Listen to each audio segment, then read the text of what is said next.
Kua pupu ake he whakatete kāinga ki Wainganui I ngā māngai āiwi o Waikato Tainui. Kei te whakahau te toihau o Tainui a Tukuroirangi Morgan I te tumu whakarai ia he mi rau kia heke iho I tana tūranga mahi. Ki te kore ka haria aia ki mua I te aroaro o te kōti.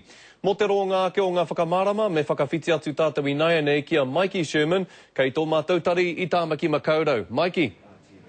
Ko ngā kōrero I tēnei wā, nā Tukuroirangi Morgan tētahi kaitirotiro motuhake I utu, hei whakatewha I ngā whakapai nā tētahi I whāki huna nei ki te New Pepa o Waikato, ngā take o Tainui. Nā e ai ki ngā whakapai, ko he mirau taua tangata.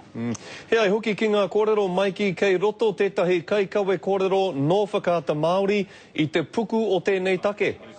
E tika ana, ko pōtaka maipi tērā, ko ia te kairipuata I te rohe o Waikato mo te kaia ara mō whakaata Māori.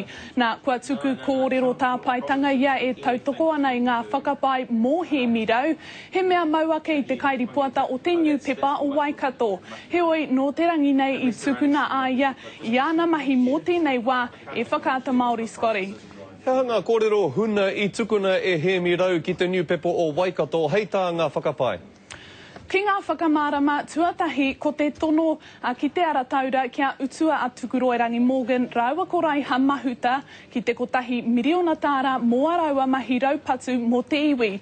Nā kaore tēnei tono I whakaitia, tuarua ko ngā kōrero mo te whakaingoatanga o Tukuroirangi Morgan raua ko taitimu maipi ki te tari o te kingi Māori.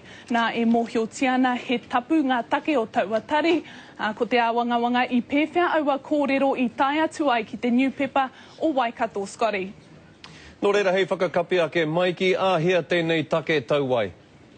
I ngana hau ki te whakapātu ki ngā māngai o Waikato Tainui, engari te āhua nei kua tuia katoatia o rātau ngutu. Heoi tōna tikanga ka puta ia he mirau tana whakatau I te rangi tonu nei, ki ngā mōhiotanga te karere ka whawhaitia e nei whakapai e ia. Mikey Sherman, e mihi ana ki a koe moe nā whakamārama tēnā koe.